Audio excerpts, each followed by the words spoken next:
Yo. Bien, recibimos un número bastante amplio de preguntas. Han sido preseleccionadas algunas de ellas, obviamente por asuntos de tiempo. Vamos a solicitarle a nuestros invitados que se tomen alrededor de unos 5 minutos para poder responder a cada una de esos interrogantes.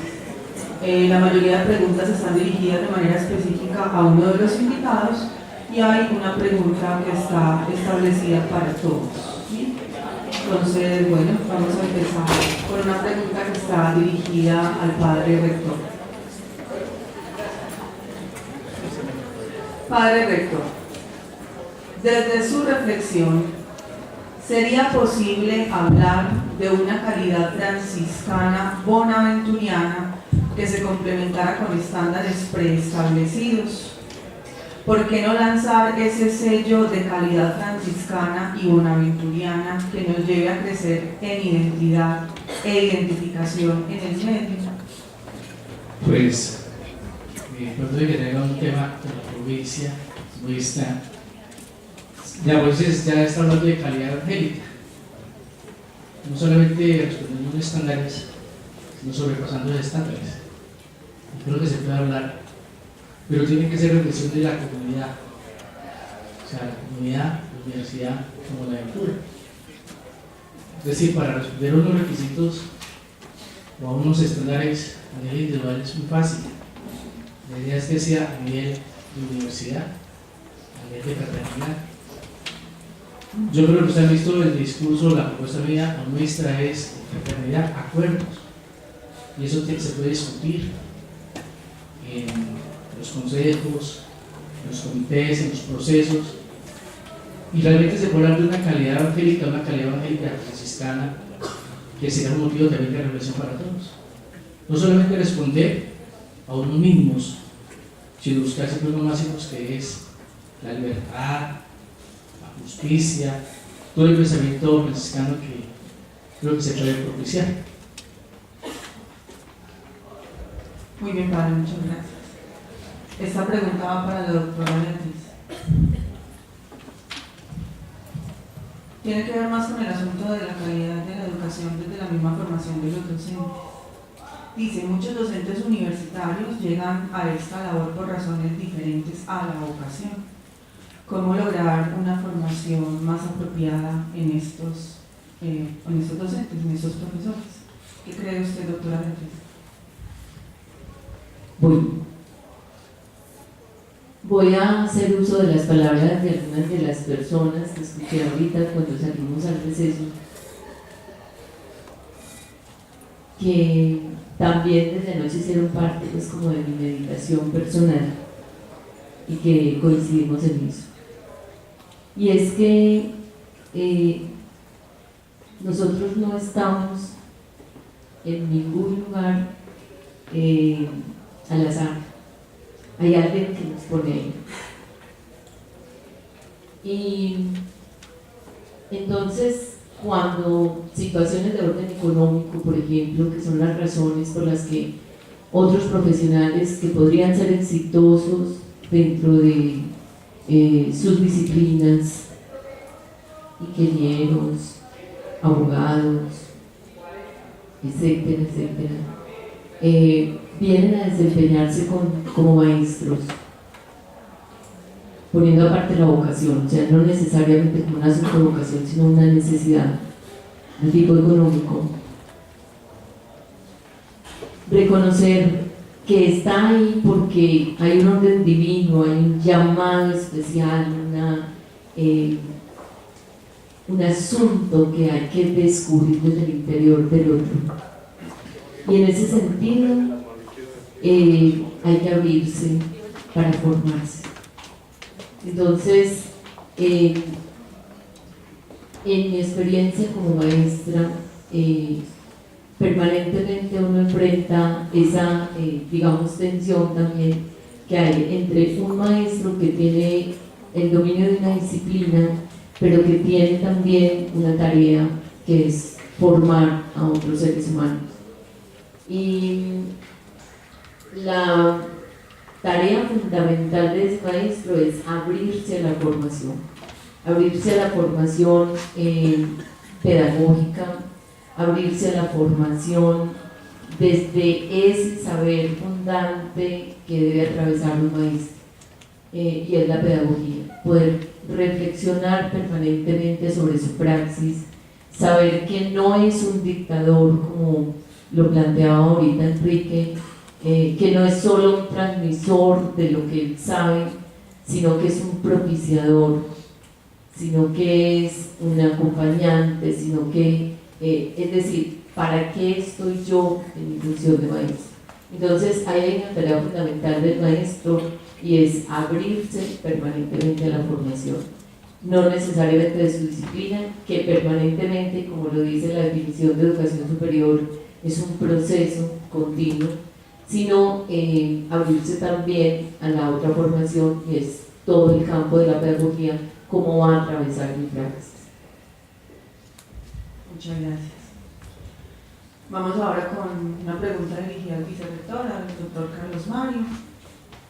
Dice así: ¿cómo lograr una real calidad que se vivencie en la cotidianidad, trascendiendo las dinámicas de calidad entendida y gestada en el dato, el formato, el índice, el indicador, el número y el documento? Bueno, no es fácil responder la pregunta realmente. No sé si Valentín está por aquí para que me ayude.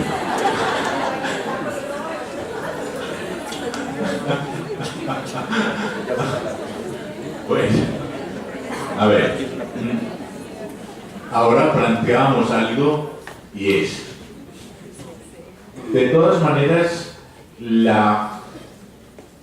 lo franciscano no es, porque va relacionada con la pregunta que se me hace, no es caer en la anarquía, pero tampoco es no seguir claramente sus principios y su filosofía. Yo pienso que frente a eso de el llenar formatos, responder las características, indicadores, que son cantidad de cosas que muchas veces nos hacen un poquito pesada lo que es el criterio de calidad.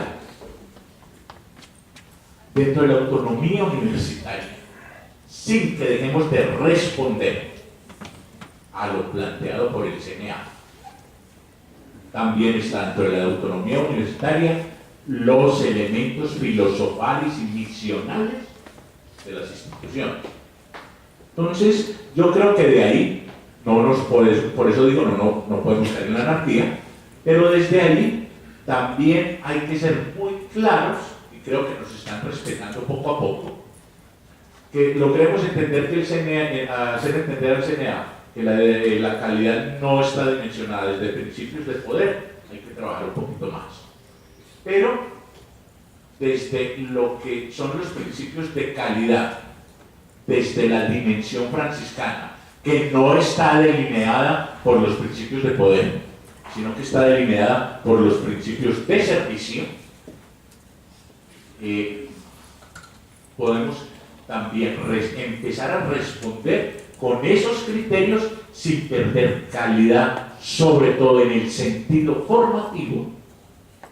Cuando hablo del sentido formativo, hablo del sentido de relacionalidad, no simplemente de instrucción. Me parece que desde ahí tenemos que empezar a ir dando pasos poco a poco. Yo conozco ya instituciones de educación superior que sin salirse están creando desde dentro, buscando reformar esos elementos. Ahora, como se decía la pregunta, ¿cómo obviamos todos los formatos? Eso es imposible obviarlos todos, pues. Decir aquí en un momento que los vamos a obviar todos, pues todos queríamos mucho a Valentina si los obvia todos. Pero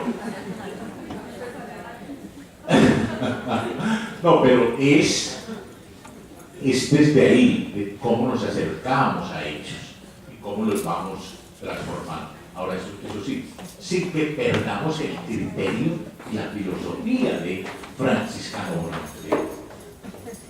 Mi padre rector también va a intervenir. Sí, si me permite de pronto aportar algo, me parece que es un error pensar que lo franciscano es confusión, no sé si de pronto algunos piensan que de pronto es un espiritualismo o algo de pronto de anarquía, eso es un error.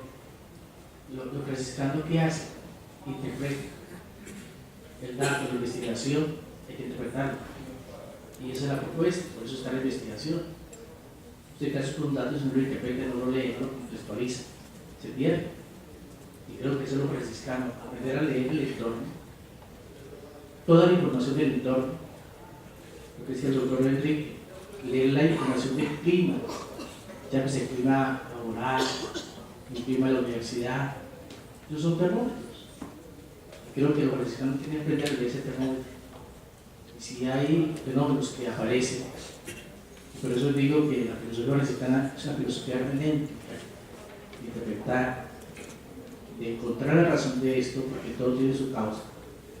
Y eso es lo que hay que tratar de hacerlo visible, de hacerlo reflexivo, de hacerlo un instrumento de trabajo, de reflexión de toda la comunidad. Muchas gracias. Bueno, vamos con una pregunta para el doctor Enrique. Profesor Enrique, hace usted hincapié en el asunto antropológico de la formación, de la educación.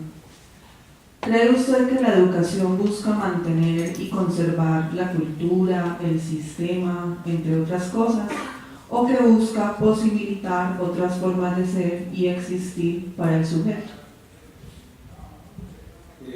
Realmente, pues, ya Beatriz también lo había planteado, ese problema entre la cultura y el sujeto. Es decir, a nosotros nos han llenado ese cuento, pues, que la cultura y que tenemos que cultivizarnos, llegar a la cultura, pero es que la cultura no tiene ningún valor si no lleva al desarrollo del sujeto y al desarrollo de la relación con el otro. Entonces, por mucho que nos hablen de cultura y de todas esas cosas, es que la cultura, pero ¿qué es la cultura? Pero también, ¿qué es la cultura?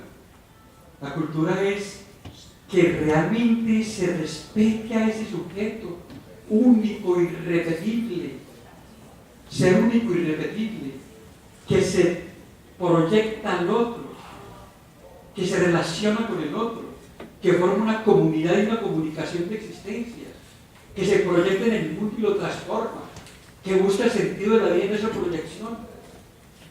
Si eso no contribuye a la cultura, entonces estamos hablando de una cultura falsa.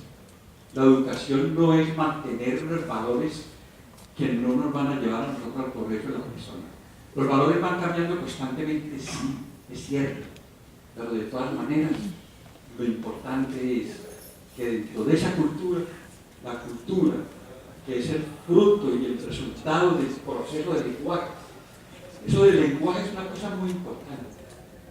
Con razón Maturana habla del lenguajear. Los seres humanos lenguajeamos. Y en ese lenguaje, entonces, en medio de la cultura, nosotros damos significado a las cosas. La cultura es la que nos permite a nosotros darle un significado, pero el significado lo vamos transformando y lo vamos cambiando. Pero el significado de las cosas y de lo que sucede no se hace imponiendo, instruyendo, transmitiendo información, sino permitiendo la reflexión en comunidades, en verdadera comunidad. Las masas no tienen, las comunidades sí. Las aulas de clase son comunidades, las unidades de trabajo son comunidades. Todo lo que se puede hacer allí en comunidad para reflexionar, para transformar. El mismo profesor ni siquiera está impartiendo lo que él tiene y él sabe sabiamente. No. Les tienen que permitir que se reflexione para dar una resignificación a las cosas que se han venido dando significado. Entonces la cultura tiene que estar al servicio de la persona, al servicio del otro y al servicio de la misión proyectada del ser humano. Muchas gracias, doctor.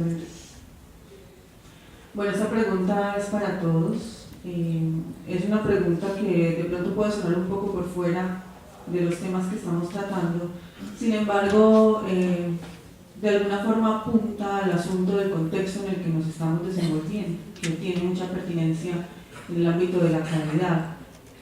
La pregunta dice así: se espera que en poco tiempo estemos transitando como país y como sociedad hacia escenarios posibles de posconflicto. La educación superior y la Universidad San Buenaventura en Colombia, o en este caso en Medellín, están preparadas para asumir de manera propositiva los retos que a nivel educativo ello genera. ¿Qué creen ustedes? Bueno, la pregunta está un poquito compleja, pero ¿qué creen ustedes frente a eso? ¿Será que la Universidad San Buenaventura en Medellín, en esos procesos formativos, está preparada para asumir todos los retos que implica el tema del posconflicto como parte del contexto en el cual nos estamos moviendo?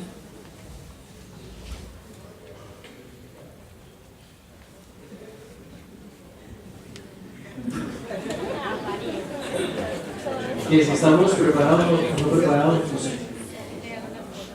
Pero yo creo que esa pregunta se vuelve para nosotros sí, como comunidad, un reto, un desafío. Y ese toca la esencia de la vida franciscana.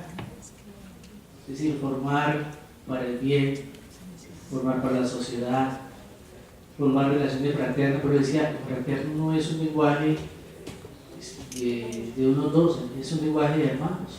El reconocer al otro, el respetar al otro es un lenguaje de hermanos. El saberlo tratar es el proceso de reconciliación.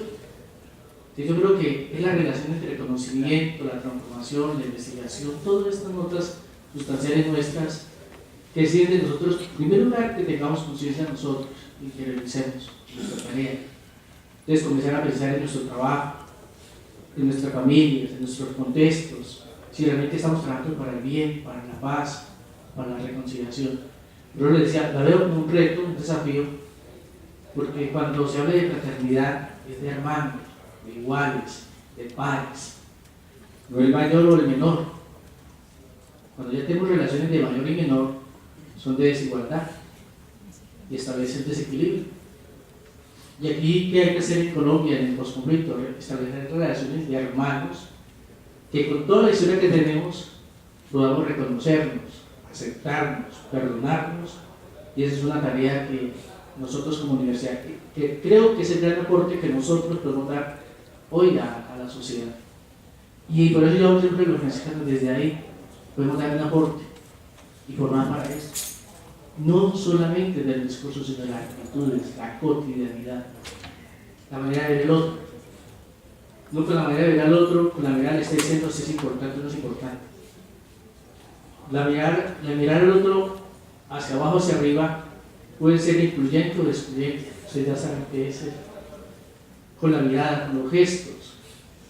Cuando uno entra y un estudiante con dificultades, que lo ignora o es indiferente, va generando una espiral de violencia, de resentimiento. Y hay muchos espirales de violencia, espirales de agresividad. Tenemos el conocimiento, pero no se encarna. Entonces yo creo que actitudes como la mirada, la acogida, el respeto, el diálogo, en cualquier contexto, llámese cafetería, llámese aula, llámese rectoría, llámese calle, llámese bus, en todos los espacios.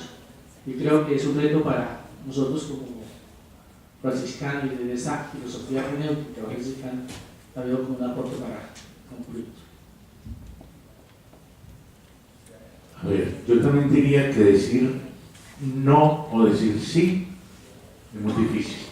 La pregunta es que la universidad está ya preparada para el postconflicto. No está preparada, o decir, sí está preparada. La universidad está en una dinámica que está el país. Y las universidades tienen que estar con esa dinámica del país. Es la dinámica que estamos viviendo del postconflicto. Porque es una realidad que no la hemos vivido. Estamos insertos en ella y se está empezando a dimensionar. Entonces me parece que es muy riesgoso decir, no, ya estamos. No, hay una cantidad de cosas a la cual la universidad no puede presentarse como elemento ausente, todo lo contrario. La universidad tiene que estar pensando en el posconflicto. indudablemente, como lo está pensando el país, porque esa es parte también de nuestra inserción dentro del contexto. O miremos un poquito, hagamos la analogía con lo que es la Constitución Nacional Colombiana, en lo que dice que debe ser la educación. Ahora, si hay un reto muy grande, desde ahí estoy plenamente de acuerdo con el padre rector, y hay un reto muy grande, y es la Universidad de San Buenaventura en el posconflicto, cómo le va a apuntar desde esa praxis, desde lo pragmático. Ya nos hemos dado cuenta que el pensamiento franciscano está orientado es por la realidad cotidiana y diaria, y desde ahí transformar. Ahora, en el conflicto se necesita una transformación. ¿Cuál? No estoy diciendo cuál es, pero hay una transformación. Y esa transformación, creo que hay elementos muy claros en el pensamiento franciscano, como son la relacionalidad, el encuentro, la acogida, el perdón, que son elementos diarios de la cotidianidad. Y lo otro que también creo, que lo estoy diciendo y no me da susto decirlo, hay facultades que ya están trabajando en torno a eso. Dentro de una dinámica que se está viviendo en el país. Ahora, si yo puedo decir que en este momento va a ser lo más acertado o no, es osado también, pero ya se está trabajando también. O sea que desde ahí no podría decir, no le vamos a apostar al conflicto. Yo pienso que si la universidad necesariamente le tiene que apostar a esa visión de postconflicto, porque es una visión que está viviendo el país en general. Ahora, lo ideal es que lo hagamos desde una dimensión ética y humanista, que son los principios de nuestra universidad.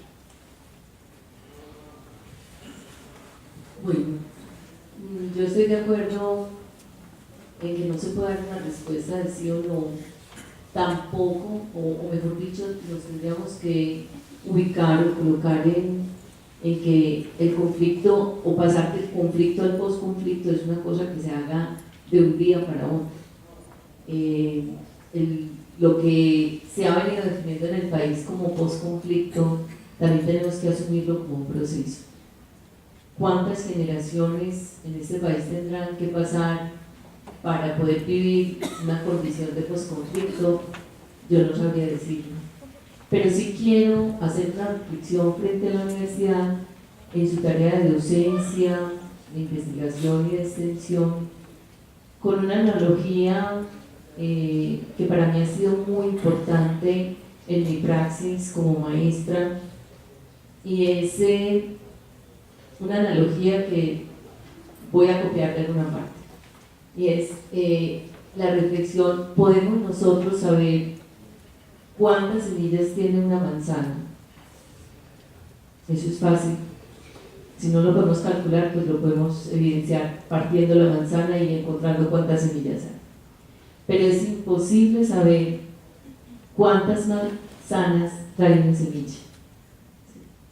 Entonces, la universidad tiene que pensarse en su tarea de docencia, porque es que la tarea de docencia, en su eje fundamental, que es la formación de personas,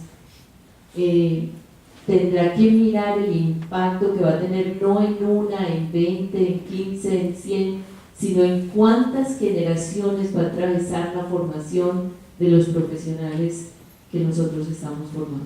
¿Sí? El impacto que tenga nuestra formación es fundamental en esa condición de posconflicto, y ahí hay una tarea grande.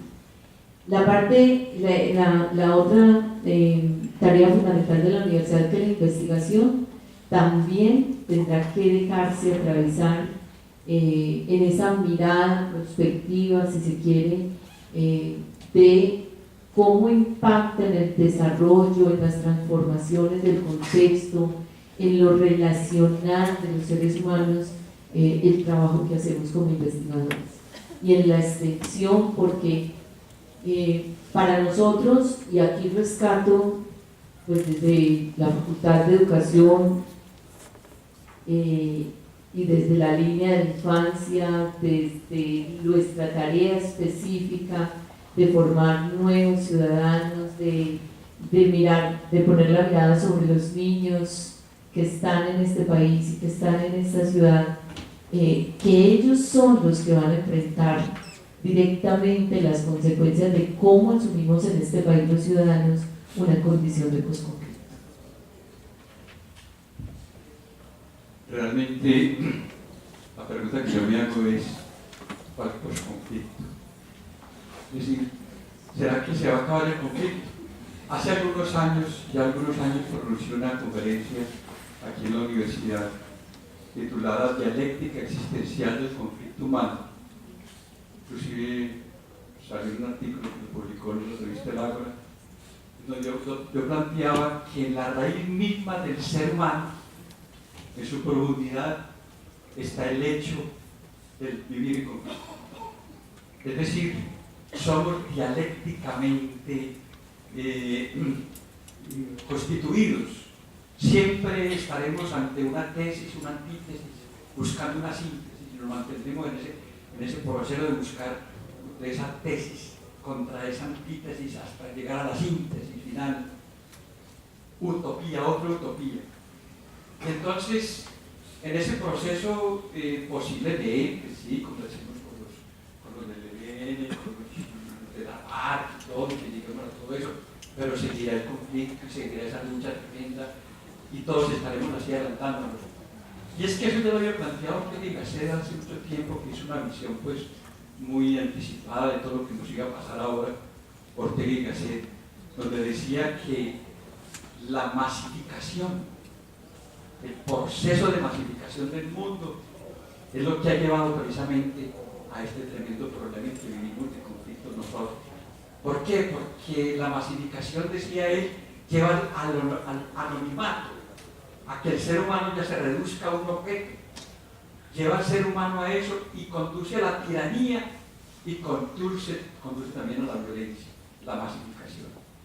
Entonces lo que nos dijimos nosotros, por ejemplo, cómo se ha traducido. Las guerras que se hacían antes eran frente a frente, todos salían con sus armas y se disparaban de frente. Ahora es el terrorismo, el anonimato. Nadie sabe quién tuvo las torres gemelas de Nueva York, eso no se sabe todavía. Así se lo achaquen o así hayan puesto presos, quizás no se sabe quién fue. El anonimato que produce realmente el fenómeno de la masificación. Pero también no soy pesimista en eso, porque tengo una visión que la recibí de un pensador cristiano muy interesante, que es Charles Darwin, que decía que esa dialéctica del conflicto humano, en el cual se va llevando la tesis y la antítesis hasta llegar a una síntesis, y que siempre vamos en esa progresión y vamos hacia adelante, cada vez vamos mejorando más, y el mundo va hacia un proceso que llama él de cristificación y de socialización cada vez más. Entonces, a nosotros, concretamente, posiblemente eso sea en un futuro utópico, quién sabe cuándo será eso, pasarán muchos siglos y millones de años, como ha sido el proceso evolutivo del mundo.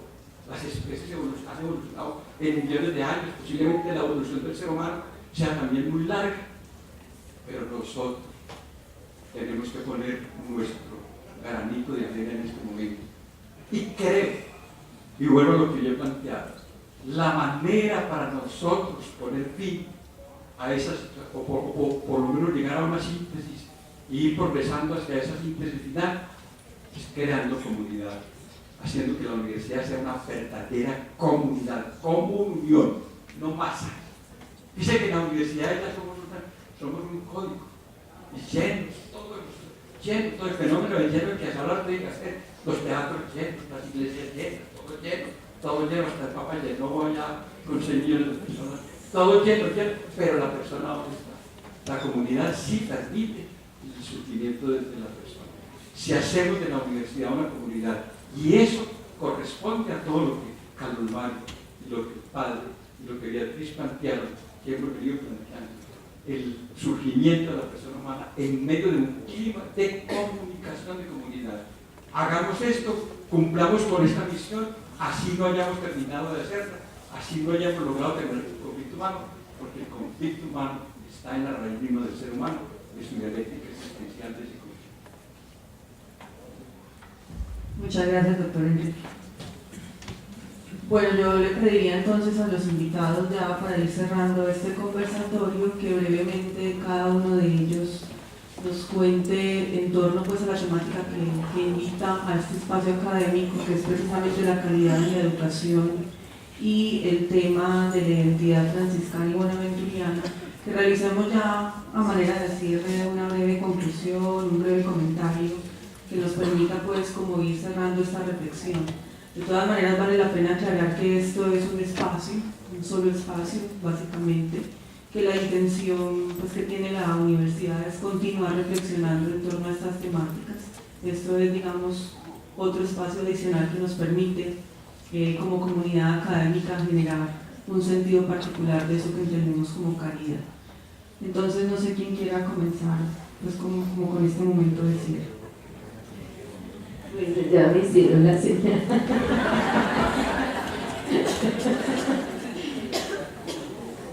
A ver, yo hice, o la pregunta inicial de ese conversatorio, y de la cual yo soy responsable, planteando los desafíos que la universidad tiene, inicié poniendo como pretexto los documentos legales que fundamentan y que definen la educación superior.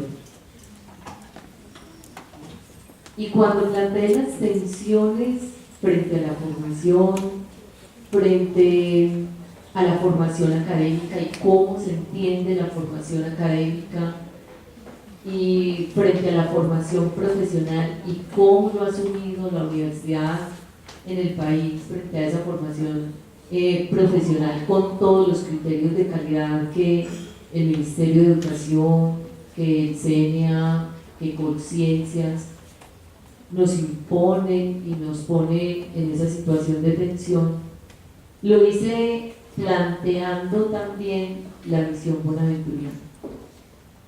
Y lo hago porque yo pienso, y lo pienso y estoy convencida que la universidad no puede perder la esencia franciscana.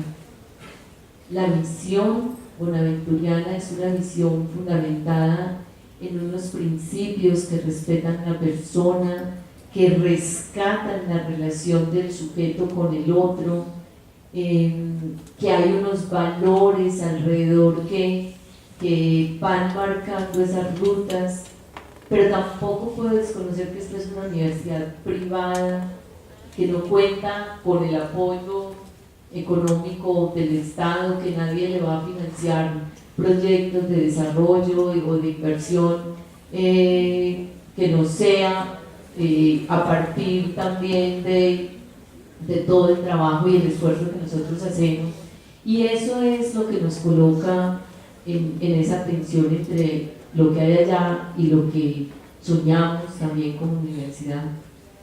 Y yo pienso que los planteamientos que hoy hicimos acá, que no son respuestas acabadas, que son reflexiones o que son puntos de partida para la construcción, dejaron muy claro la esencia bonaventuriana y los principios fundamentales que nos mueven a estar aquí, desde el rol que cada uno desempeñemos, de ser maestro, de ser directivo, de ser administrativo, de ser la persona que está sirviendo para que el bienestar de toda la comunidad sea de la mejor manera posible. Todos cumplimos un rol muy importante y le estamos apostando, y esos son nuestros principios. Yo concluiría con dos cositas muy sencillas. Son las siguientes. A ver, parto del proyecto educativo. Cuando el proyecto educativo habla de la visión humanista de la educación, es real. Es decir, no es simplemente un planteamiento, digamos, visionario o que está lejos. No, yo pienso que hay un planteamiento real. Cada uno nos estamos preocupando de una u otra manera, por esa visión humanista de la educación.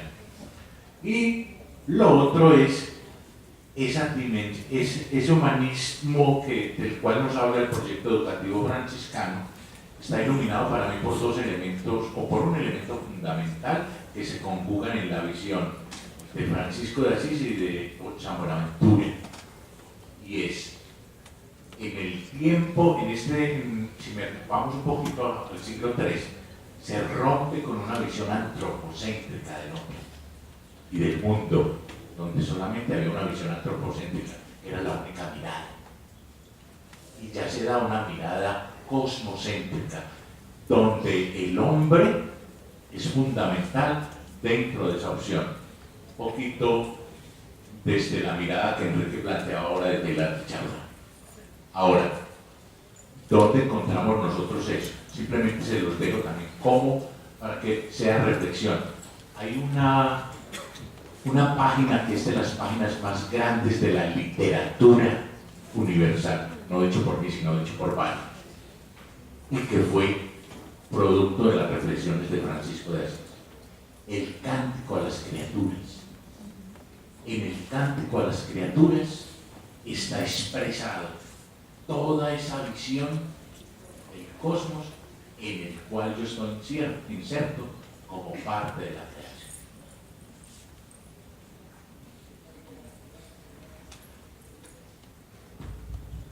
Bueno, ya realmente pues todo se sintetiza diciendo que todos los que estamos aquí, y aún los que faltan, estamos realmente comprometidos en el desarrollo del hombre y del ser humano.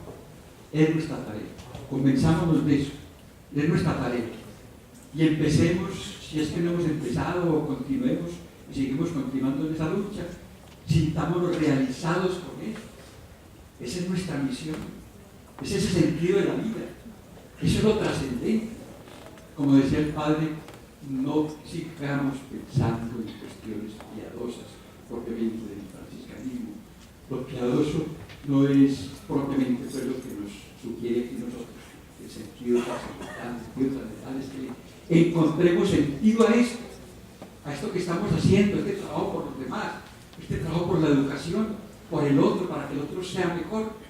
Y en ese sentido, entonces, cuando nosotros nos sintamos así, de esa manera, estamos realizando nuestra vida, estamos encontrando el sentido a la vida y estamos realizando lo que Dios quiere de nosotros. Y perdóname que termine precisamente confesando mi creencia de que creo de que la razón de nuestra existencia es el absoluto, y ese absoluto lo encontramos en el sentido de nuestra vida, no por allá, no es por allá en otra parte, es aquí donde lo encontramos.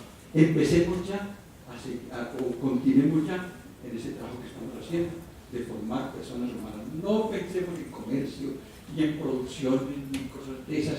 No, aunque tengamos que llenar formatos, aunque tengamos que importa, no importa. Somos seres sujetos y objetos a la vez, como decía un célebre psicólogo de nuestros últimos tiempos. Somos sujetos y objetos. A la vez que somos sujetos, también objetos, tenemos que responder por cuestiones funcionales y concretas y productivas y todas esas cosas, pero no dejar eso ahí, sino en esa lucha para que logremos lograr hacer la síntesis que estamos llamados y nos sintamos muy contentos de realizar esto en pleno de nuestra vida. Pues yo quisiera hacer muchas conclusiones. La primera es que hay que seguir en este camino de reflexión como comunidad y como fraternidad. Es decir, creo que es un espacio necesario. Yo sé que hay urgencia al trabajo, de muchas cosas, pero bueno, eso hay que hacerlo en la medida que tengamos claro nuestra filosofía y nuestro pensamiento franciscano. Lo segundo que yo quiero insistir en mucho, y ahorita que hablan de la docencia, yo les cuento una experiencia que tuve en México visitando una comunidad indígena, y había una escuela donde los frailes daban clase y la tarea de todos era: ¿y qué voy a aprender del otro? Y siempre escribían: voy a aprender de esto, porque es que muchas veces se cree que uno enseña y a veces creemos que enseñamos, cuando la primera tarea nuestra franciscana es aprender del otro. Entonces A veces eso, cuando uno tiene la necesidad de aprender del otro, lo hace humilde. Cuando uno cree que está siempre enseñando, lo lleva a la arrogancia de que nunca tiene que aprender. Y es lo que enseñaron a los jóvenes, niños en ese instituto de México, donde están viviendo la violencia. En esas tierras de Guadalajara, en Jalisco, veía eso, que tengo que aprender yo, que tengo que aprender del que me habla, del estudiante, del que llega, del maestro, del docente, del que me atiende en la portería, en la biblioteca, de todos tenemos que aprender. Entonces, ese discurso de aprender para enseñar, creo que yo lo coloco interrogante. Cuando yo tengo la medida de siempre enseñar, y creo que siempre enseño y no aprendo, yo creo que tengo la soberanía del conocimiento. Y para practicar la humildad, el aprender siempre del otro. Esa es como mi gran conclusión para. Los invito a eso. Yo siempre debo aprender del otro. Llámese como se llama. Es persona, con su realidad, con su entorno. Y esa es la gran conclusión que saco escuchándolos a ustedes. Aprendí mucho de ustedes en la escucha y aprendí mucho de ustedes hoy porque nos hemos reunido a escucharnos entre nosotros. Bueno, muchísimas gracias por sus intervenciones. Ya para cerrar entonces agradecemos la presencia de todos ustedes y de cada uno de los invitados que nos acompañan en el escenario, doctora Beatriz, padre rector, vicerrector y doctor Enrique. Mil gracias por haber compartido con nosotros este espacio. Ya para cerrar entonces esta jornada académica del primer día, vamos a escuchar al padre rector. Él nos quiere compartir unas breves palabras y luego yo les daré pues como unas instrucciones sobre el día de mañana. Quiero retomar una oración de San Buenaventura, que hagamos propia de nosotros. Infunde en nosotros, Padre misericordioso, tu espíritu de inteligencia, de verdad y de paz, para que de corazón podamos conocer lo que te agrada y que una vez conocido lo sigamos con el acuerdo unánime de las voluntades, para que colaboremos en el progreso de la sociedad humana y realicemos obras de justicia inspiradas en la fe y en el amor.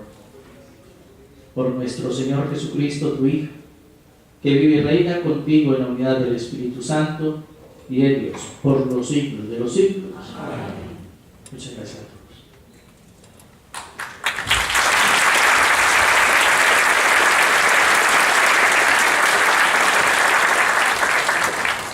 Bueno, les recordamos que mañana entonces el encuentro es en este mismo lugar, a las 9 de la mañana. Tenemos el segundo día de jornada espiritual a cargo del padre Luis Eduardo Gómez de Pastoral.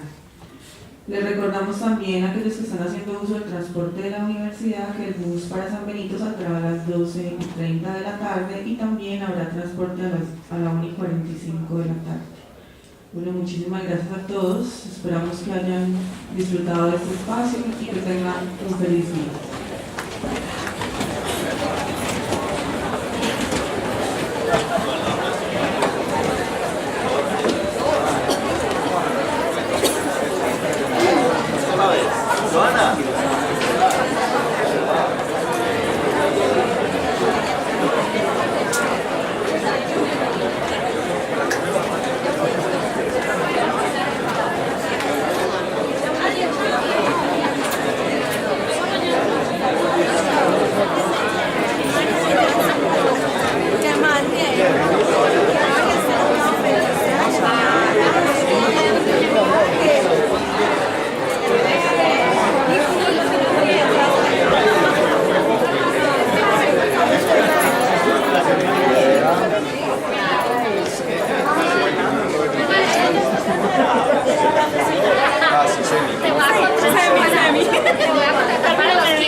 Eso, bien.